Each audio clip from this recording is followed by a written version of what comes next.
Saturday, which is real big back.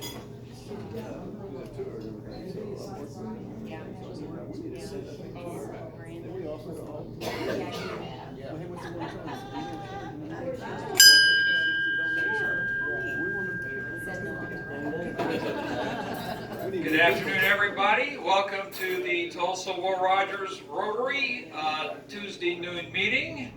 That's Tulsa Will Rogers, the friendliest club in District 6110. Right. Would everybody please stand as they're able for the pledge? I pledge allegiance to the flag of the United States of America and to the republic for which it stands, one nation, indivisible, with liberty and justice for all. Please be seated. Thank you all. And thank everybody for showing up on this rather damp day outside. So much is happening. Where to begin? Let's see. I guess we have one birthday of note this week. Peter, happy birthday. And it's right at it. I think we got a decade between us, but I'm not far behind you. Okay. Let's see. We had a little leadership event in Muskogee Saturday. Susie, Tom, who else was able to go? Patty, would anybody like to come up here and give us a little blurb about what all went on down there? I don't. She's on the end. Okay. Appreciate that. I already had plans, but I was hoping to be able, maybe. I hate it when we only get like a 2-week notice on things. We were the best represented club there. Wonderful. Okay, here you go, Patty. Thank you. As a fairly new Rotarian, it was great to meet as a kind of an orientation. There were a lot of leaders from our district that were represented there in a variety of clubs, and it was nice to learn some of the statistics about some of the other clubs and how large they are and what they're up to. And we had just some good orientation. Part of it was about using the programs and how they work together or don't, and how to navigate the two ones out there, and a nice little exercise about fundraising and asking why. That anytime you're doing fundraising, that you start with why and you keep going deeper and deeper into your why before you ever get into asking anything. So anyway, it was very good. Anything I should have covered? Anybody else have anything to add? Tom, Susie? Okay, well, I love little meetings like that. It's one of the reasons we've revamped and resurrected the second Tuesday President's Breakfast, open to all current club presidents, past presidents, and presidents-elect. Yes, Evan? I don't know, I wasn't able to get the ActiveE to work very well on my phone to get your email addresses, but this Sunday afternoon, my mother and a friend from church are hosting a graduation and engagement little shindig for me and my partner Trent. I finished my master's in December, and we're getting married next year. And where's that going to be? Where's that at? It's going to be at Forest Park Christian Church, 91st and Mingo, 2 to 4. 2 to 4. If you can make no presents or anything like that, it's going to be fun and food and fellowship and all that stuff. So if you can 91st. make it, you're all invited. I just didn't get a chance to. Where around emails out. where around that intersection is that? It's right on the corner, 91st and Mingo. Okay. It's the only church on the corner. Okay. All right. On the corner, there's only one church. Southwest. Southwest. Yeah. So if you can make it, I'd love to see you guys there. All righty. Let's see. Upcoming events. Don't forget our club social at the Chow House this Thursday, 5 to 7, and that's Jeff Castleberry's business there, and of course their specialty is comfort food and all kinds of nice drinkables on tap. So that's our April club social, and that'll be on Thursday. We have some upcoming volunteer opportunities, of course, we have in the back, Susie has the sign-up sheets for our MSNI Pack and Stack Day on the 20th of May. And that's going to be MSNI from 8:30, 9 o'clock to noonish, 1 o'clock. Because of this evolution that went on in Muskogee, the president of Tulsa Sunrise, Martha Lowe, who's been our guest here a few times. Well, by the way, speaking of guests, we have Comfort, yes, welcome back. Thank you. And then, of course, Laura Garrett, who's an assistant, and Karen, of course. Wonderful. Karen Gilbert. Yay. But back to Martha Lowe, who's been our guest. She emailed me and said that she only had a couple of people from the club sign up for their service day at MSNI. So I invited them to just fold however many volunteers they have into our little force of volunteers. And we'll have a little extra help on that Saturday, the 20th. Now, on the 6th, that's going to be the MSNI field day spring cleaning. And does everybody here get the governor's email or email from the governor? There's a link. I went ahead and used it on there to sign up to volunteer for that from 9 to noon.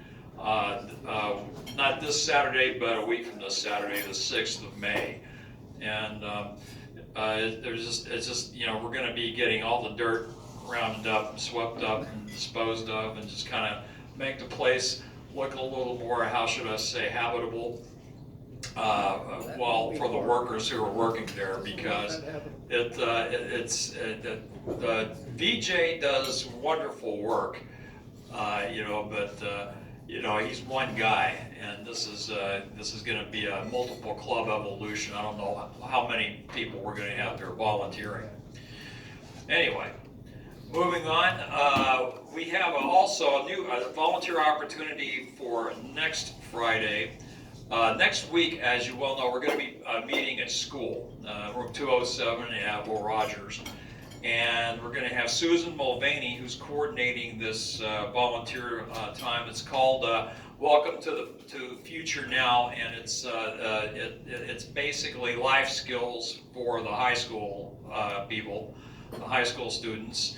And it involves people who've been there and done that, being more like a advisory council type things, kind of like Debbie and I have done this before with Junior Achievement, the financial simulation program. This will be from, and here's the thing, you can sign up for all day, or you can sign up for a portion thereof. Like it's going to go from 8:30 in the morning until about 3 in the afternoon, and she's going to explain all the details when we meet next Tuesday. Remember that thing I passed around last week that had the QR code? That's what it sort of involves. But she gave me hard copies of all this stuff. There's various things like finance, budgeting, health insurance, student loans, things like that. And yes, what do you got there, Susie? The thing you handed out last spring. Yes. Passed around. I'll put it back here. Okay. Anyway, but we're going to learn. We're going to find out a few more specifics on this next Tuesday. Let's see what else. What am I missing? Anybody have any boasts, any brags, any travels anywhere that I'm out of the loop on? Always feel like I have something. Well, yes. We really didn't travel, but we did go to the North Tulsa Rotary.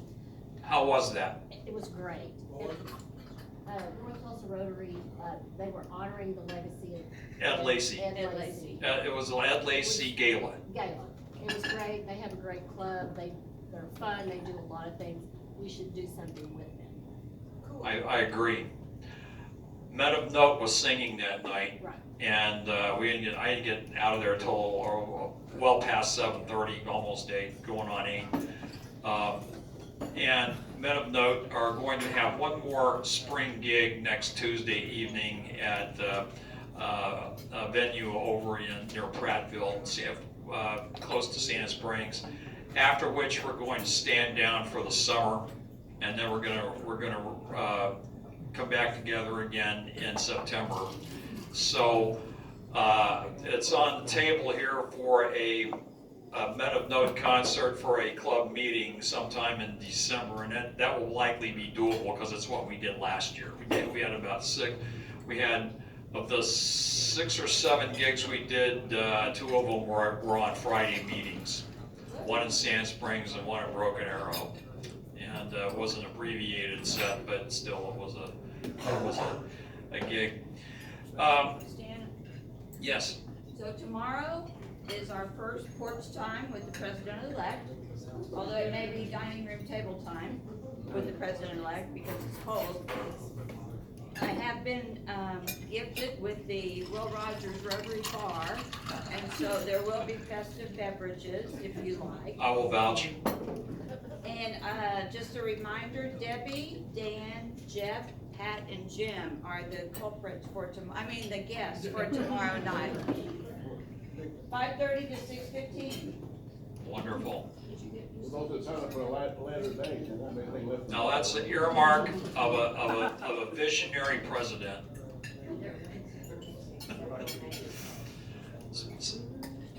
Watching her do all these things and thinking, how come I didn't do that? Anyway, We don't have a full porch. for a Rotary Minute, I want to have a brief blurb here. This is a quote by our founder, Paul Harris, and that is, "Rotary changes us and those we serve.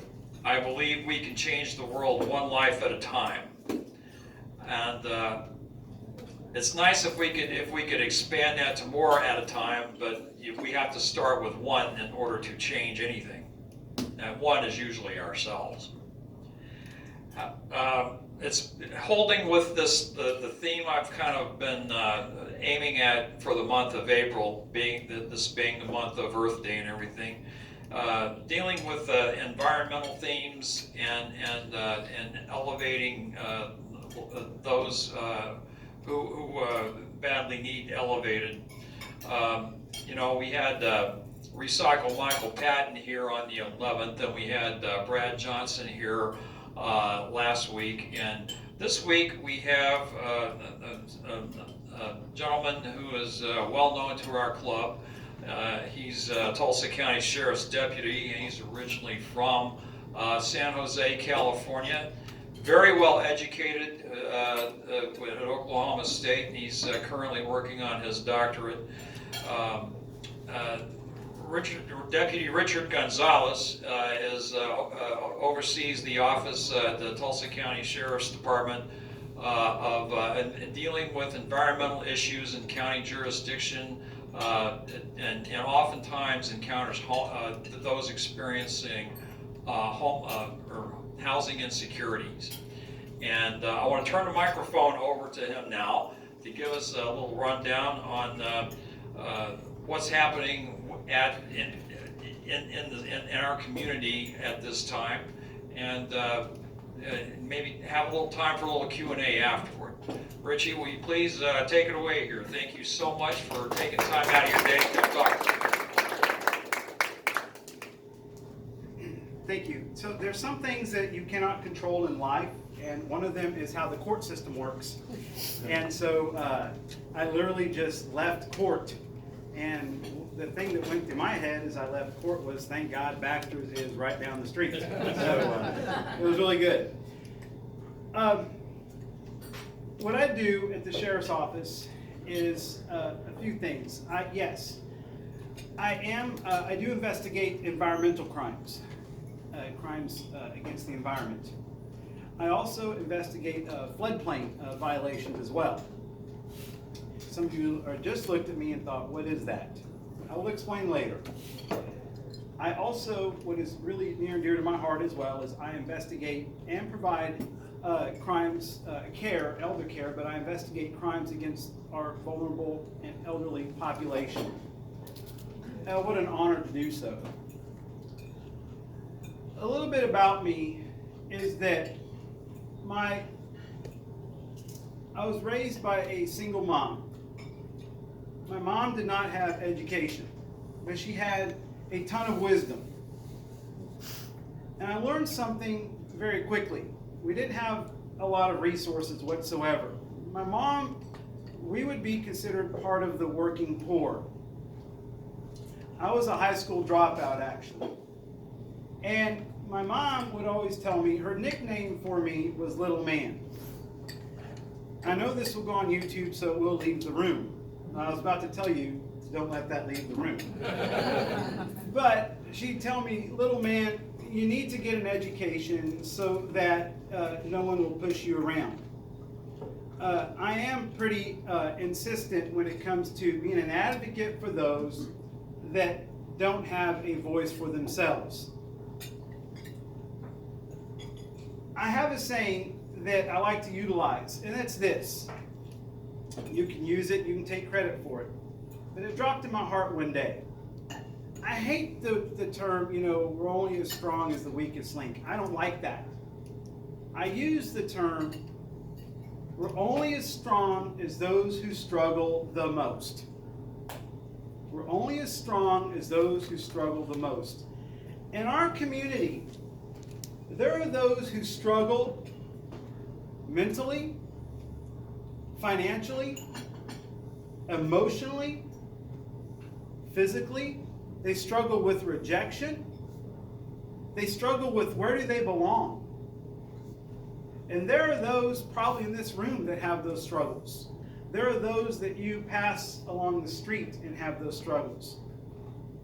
In my capacity, I know there are those that have those struggles. When you go into because most of the, in fact, all the elder cases that I don't work in nursing homes.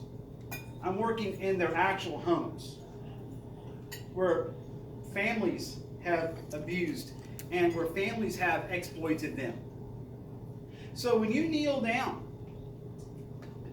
in a living room where someone is laying on a mattress and they have no hope and they're broken, or you kneel down next to an elderly gentleman who may be soiled, doesn't have resources, no answers,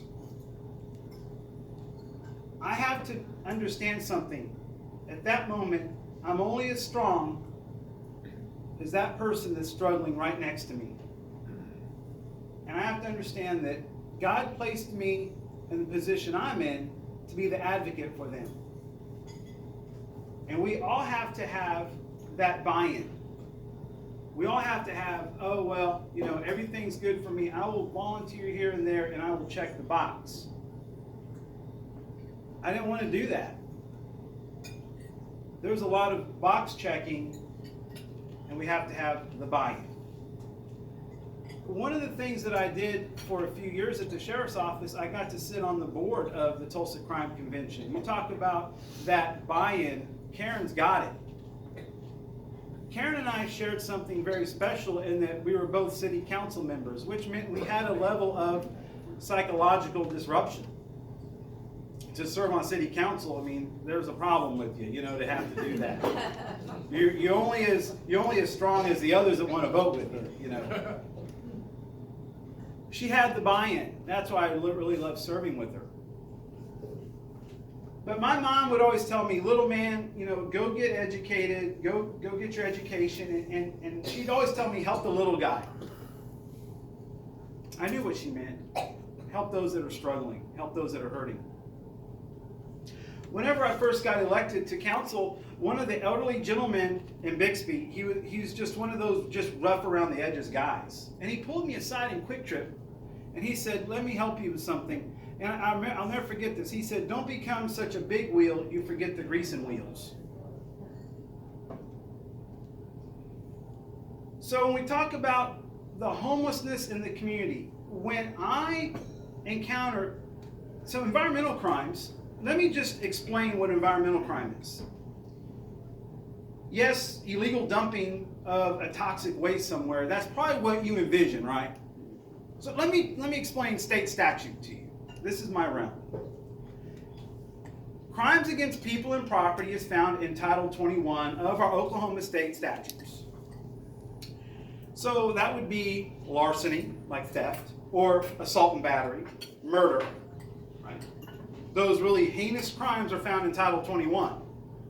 Well, Title 21-1205 states this.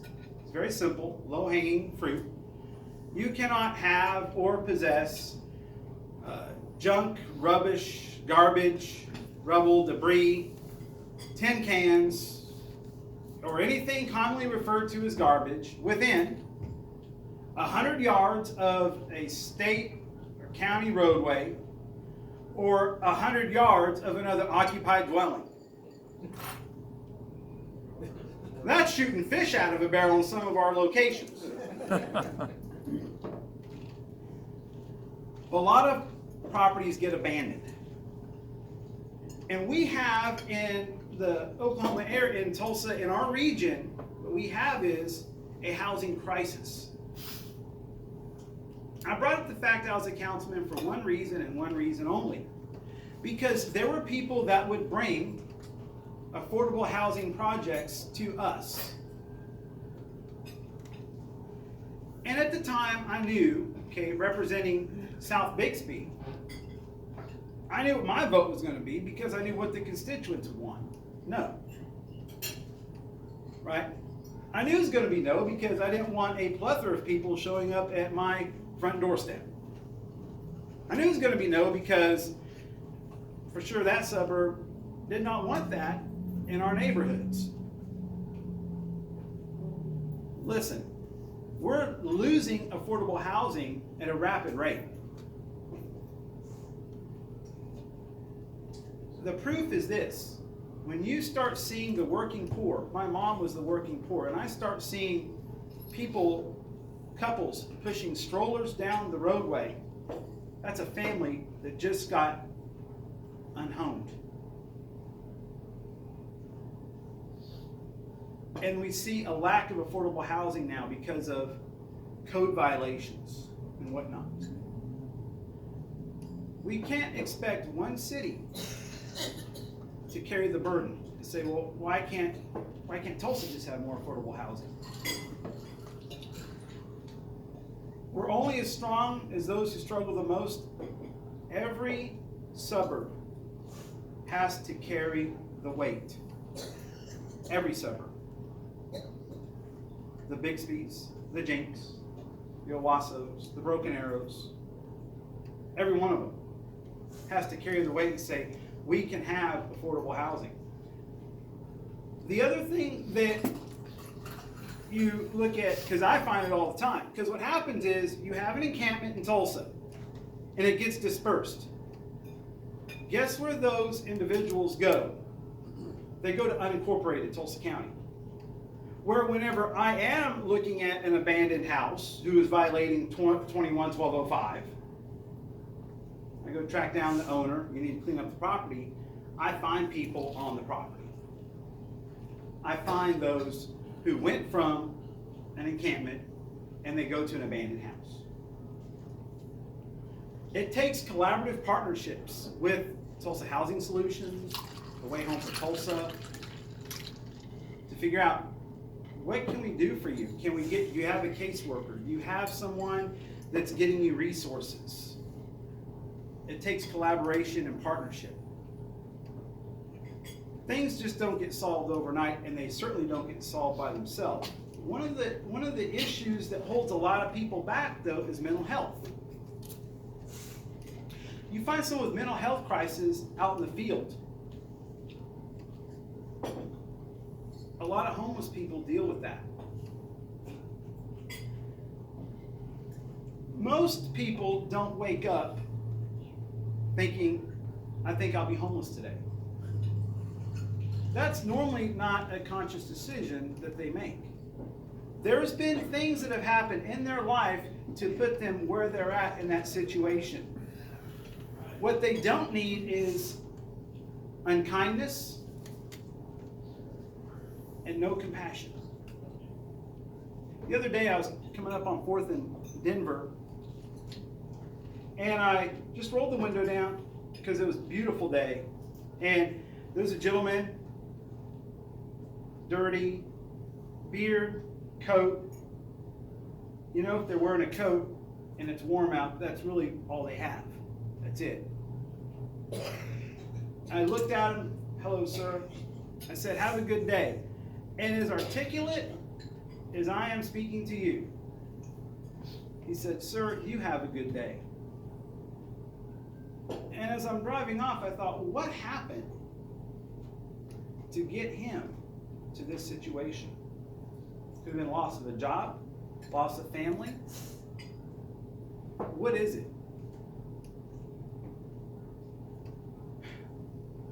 When we think of those in the community that are hurting, there's so many times, I'm thinking of one lady who was being completely financially exploited. She was going to be homeless. And I was working against the clock because I knew, okay, the apartment was in her name, daughter just went to jail, and she is not going to be able to make rent. And so often or not, the solution is, well, you know, I'm sure there's something at the day center. That is not acceptable. That cannot be an acceptable solution for our elderly population, just to say, day center, have a blessed, here you go, they'll take care of you. That's checking the box. I've checked the box. And I'm kneeling down, I'm talking to her because she was sick too. That's not acceptable for me to say, okay, I'll just go to the day center. Ma'am, what resources do you have? What's your income? So often or not, listen, I kid you not. When I ask an elderly person, what's your monthly income? What's your monthly income? And I hear anywhere between $480 a month to $900 a month, and that's it. That's it. That's heartbreaking. And that's it. Then I have to work with other agencies like Adult Protective Services, and sometimes their hands are tied. And I have to work with other nursing homes to find out, okay, what can we do to get this person long-term care? Because they're sick, they have medical issues, and they've just been wiped out. They're just living on meager pennies. That's hard. So you take all these things in consideration, and you think about the hurting that's happening in our community. I never thought I would be in this situation. I can tell you, it was April 21st, 2021, and I believe you can still find that article. I literally read an article that said Tulsa Police Chief Franklin needed people. And I read an article because Sheriff Regalado was also quoted in the article. It was a news story. I think it was News on 6 actually. It said that he needed deputies. They were deputies short. And I remember reading that article thinking that's too bad. You know, I mean, I thought that. I thought, you know, I had an affection for Tulsa County because back in 2004, that's where I began my career. So I was very connected to Tulsa County. I remember going to church with my wife that day, and it just struck me like no other. I remember just sitting there at church and just dropped in my heart, go back and work for Tulsa County. I started calculating in my head, because I had a very nice job at the time. No, we don't need to do that. And then I started crying because, yeah, I need to. There's something bigger here. And my wife looked over at me and said, "Why are you crying?"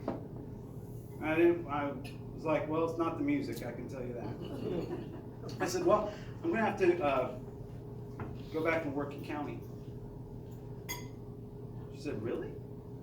What does that mean?" And I said something in church you shouldn't say. I'll leave the word out that I said you have to order less stuff from Amazon is what it means. But I inserted the other S word instead of stuff. Why? Like your church. That's personal. Let's get it personal. And, you know, and talking with Sheriff and saying, and he visited with me about, you know, what his vision was where I was at, it just lined up. Why am I here?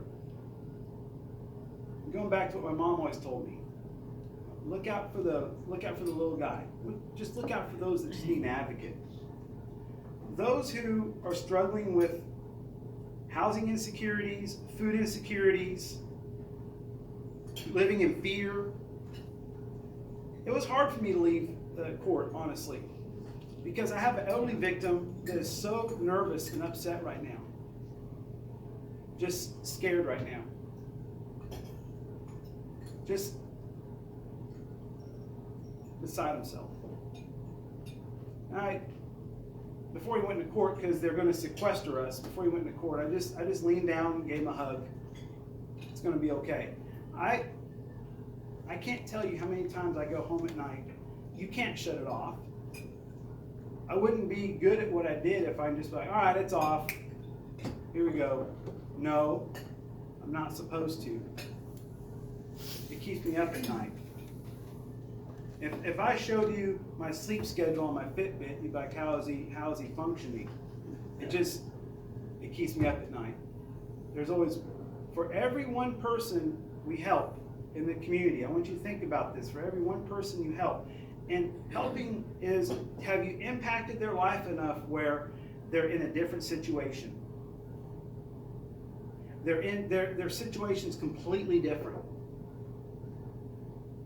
There's about 20, 30 others that need that.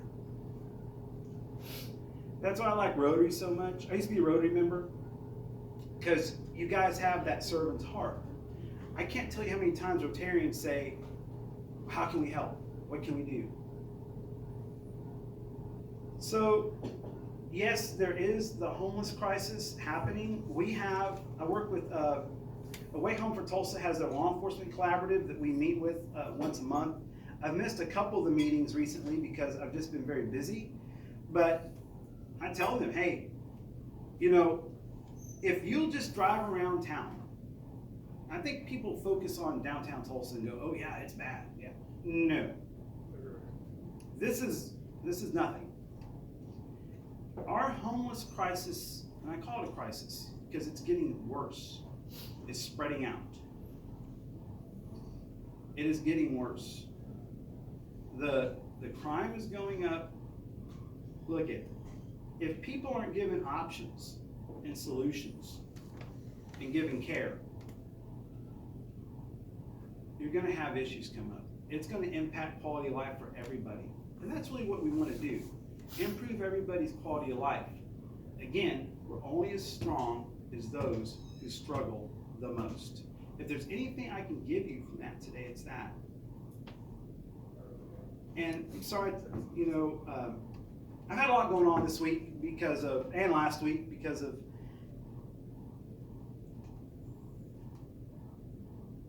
there is a lot of hurting people in our community. I knew there was. Look, I've been doing this 20 years. I knew there was. Policing in Bixby and Jinx is a heck of a lot different than the Tulsa metro region. I hate to say it. That there, you know, yes, you see a lot, but the Tulsa metro region, that's really where the rubber meets the road. That is ministry. And that is seeing where hurting people are at. So I'll give you guys time questions for me. We're at 12:46, so any questions? Yes, ma'am.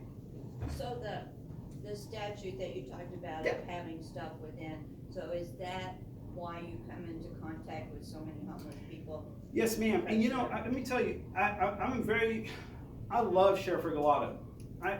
How engaged he is, because he will tell me, when you come in contact with homeless individuals, Richie, send me an email about it. I want to know. That just, like, when the sheriff said, I want to know, that tells me he's engaged in it. He wants to know when you come in contact with them and going out and working those type of enforcement issues. Yes, ma'am. Many times. Yes, sir. We've met before. I work at the News Center, so thank you for saying that. And we do have some of those folks that you mentioned that just get dropped off or because there's nowhere else for them to go.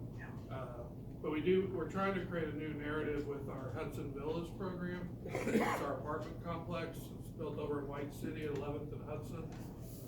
And my boss, Mac, is a chair on the way home for Tulsa and with the mayor's task force. We're trying to change that NIMBYism to YIMBYism, not my backyard to yes in my backyard. Hudson Villas turns 10 years old this summer. We're gonna have a little neighborhood block party thing there. But before, and I'm sure some of you remember in the newspaper, White City did not want that in their neighborhood. A 60-unit apartment complex for formerly homeless people, with 18 of those being permanent supportive housing, so people who have conditions. We even shifted where we built it so it wouldn't be right next to a neighborhood house.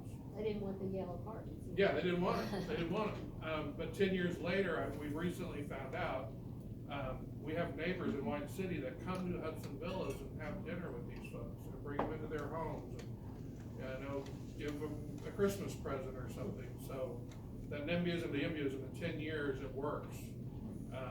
Doesn't make any money.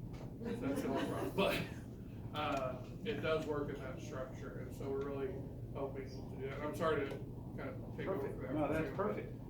What ended up happening to that person on the man on the floor? What did you end up having to do with them? Sure. So, if you can share it yeah, publicly. not a problem. So,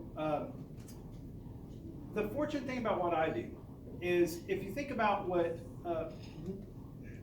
I'm very specialized in that I'm very blessed to be able to go from. You think about policing. So police officers go take the report, and then they send it up to detectives. And Karen can explain this better than anybody. It goes up to detectives, and there's a time lag from the time the officer takes it to the time it gets to detectives. And that time lag can be anywhere from 2 to 4 weeks, okay? I go in, I take the report, and I am the investigator. So I can work on everything I need to work on. I can also knock out, because I'm the liaison to the Family Safety Center for the Sheriff's Office, so I can knock out the protective order packet right there. And then I can start calling Adult Protective Services right there. And so I can get everything knocked out. Instead of it waiting and percolating for detectives, I can knock everything out and my report done 1 to 2 days. Completely done. Investigation, affidavit, sent up to the DA's office, okay? That is unheard of in law enforcement. It's just not how it works, okay? So I really do provide the wraparound services. So the lady, this precious lady, she came to court, testifying against her daughter, and when she saw me, she gave me a hug and said, "There's my prince." Because she did get in a long-term care facility with medication, with nursing, And I really thought, she had severe COPD. I mean, they were smoking marijuana in the woman's face and blowing it at her. They were having late night parties downstairs. And she just said, "Thank you." Yeah, that's stuff you don't turn off, and that's why you do what you do, just that one, she said, "No, I can't really see them after they get on their feet, because this is what I would be, right? I just gotta go on to the next, so, I gotta get focused, go on to the next, so. Yeah. This is for you and Evan. I'm just curious how many, or what the percentage is of seniors who are homeless, and senior being 55 and above. Ugh, I hate to say So, that, but- that's a good question. Up on housing solutions. The state statute, actually, here's what's interesting. So state statute, and you can look it up, state statute 21-843.4 defines a senior as 62 years or Okay, old. that's better. Okay, yeah. Yes, so that's something I have to look at is, okay, are they 62 years of age or older? Or do they have a vulnerability, like a incapacity or some type of diagnosed mental issue? Then I'm good, okay?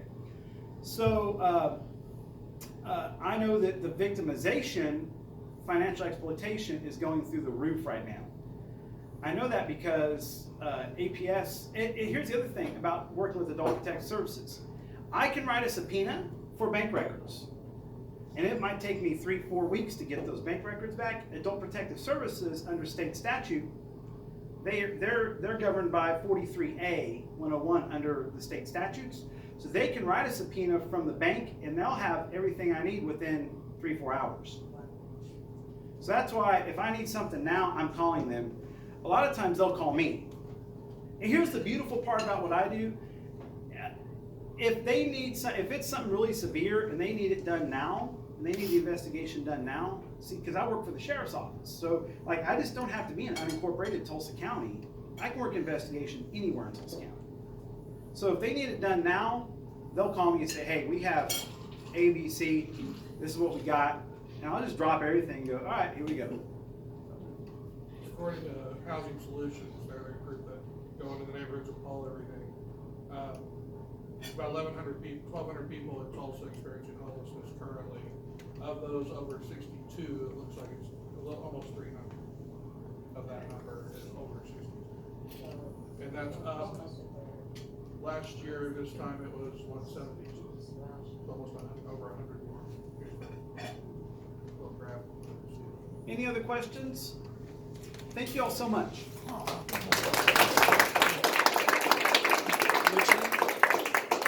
Want to give you this as a token of our appreciation Thanks, sir. for your work. This is a little thank you. Quoted by Will Rogers. Awesome. So when you get in that low place that the situations kind of put you in, Thank you kind of you. refer to this and maybe elevate yourself Thank a you, little sir. bit. Thank you. Wonderful. Thanks. That was informative talk. This is what this organization is about: getting exposed to these kinds of ideas and having an understanding of what other people in our community are dealing with, and perhaps maybe how we can best influence or affect change for the better. And that's what Rotary is about, in my opinion. Maybe not my opinion, but it's really what we're people of action. That part of it is not opinion. Anyway, before we adjourn, Richie, we need to have you as the guest perform a little chore for us here. This is for our. I only got one ticket. You gotta pull mine. I need the money. It just says Karen Gilbert on it. Okay. Not recall. It says, oh man. Last four. Will you read it for me? Thanks. 5308. 5308. Oh, Not me. whoever's right after me. Oh, wasn't me. Stan, was it you again? I don't know. I don't even. What did I do with Was my? it Peter again? It's Peter. Is it Peter? There you go.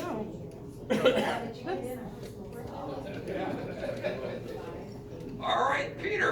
Very good. Happy birthday. All right. As I was saying earlier, next week we'll be up at school, and I guess it's going to be a pizza, veggie, water, baklava, pan au chocolat type affair. And yes, anyway, does anybody else have anything to add? Am I missing anything? I always have this sick feeling that I've missed something. Anything? I had a note from Jeff that he couldn't be here today, but he was looking forward to seeing all of us Thursday evening at the Chow House. That'll work. That'll work. Okay, shall we all stand and recite the four-way test of things we think, say, or do? Number one, is it the truth?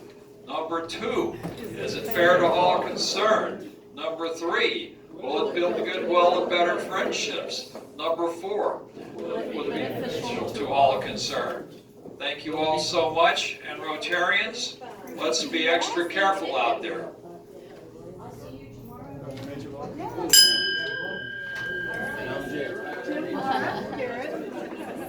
I love your Thank colors. you. Thank you. Well, like I said, this is the Alzheimer's Association, and I always look for purple. Oh, yeah.